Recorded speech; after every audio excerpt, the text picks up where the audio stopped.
I had a great chat with somebody the other day about expenses in your handyman business. And like for you guys that might be new with this, might be like, I've never run a business before, I don't really understand. I'm going to dive into what expenses are.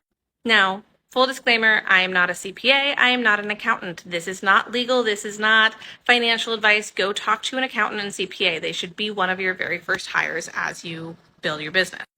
But in general terms, this is what was going on. So there are costs to running your business every single month that happen whether or not you have revenue generating billable hours or not. These are things like your truck payment, your insurance payment, your bond and licensing, your internet, your computer, your tools. All of these are different expenses that happen in your business, no matter what, even if you are not getting any clients that month.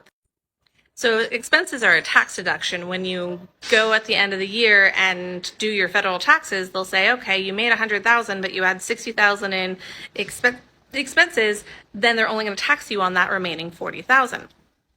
So your expenses are part of doing business. You don't have to pay as much taxes on them, which is really good, but you have to make sure that you're making more money in revenue than you are taking in expense.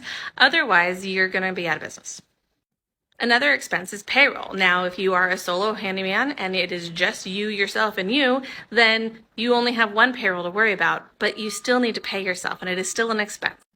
It is the expense that you're going to not pay in case you don't have enough revenue and you have to pay the other expenses, but it is still part of the calculation that you should be paying attention to.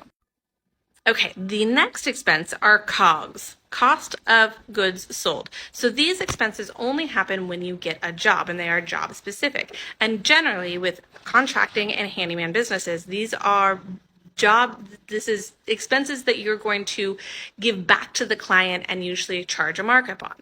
Now you go, why should I be charging a markup?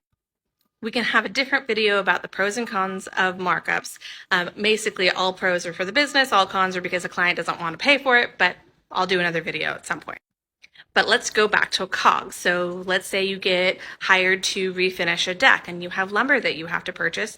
Then you go out and purchase, and those are expenses that you can take off of your business in tax deductions at the end of the year, but they are the expenses that don't happen unless you have that deck job.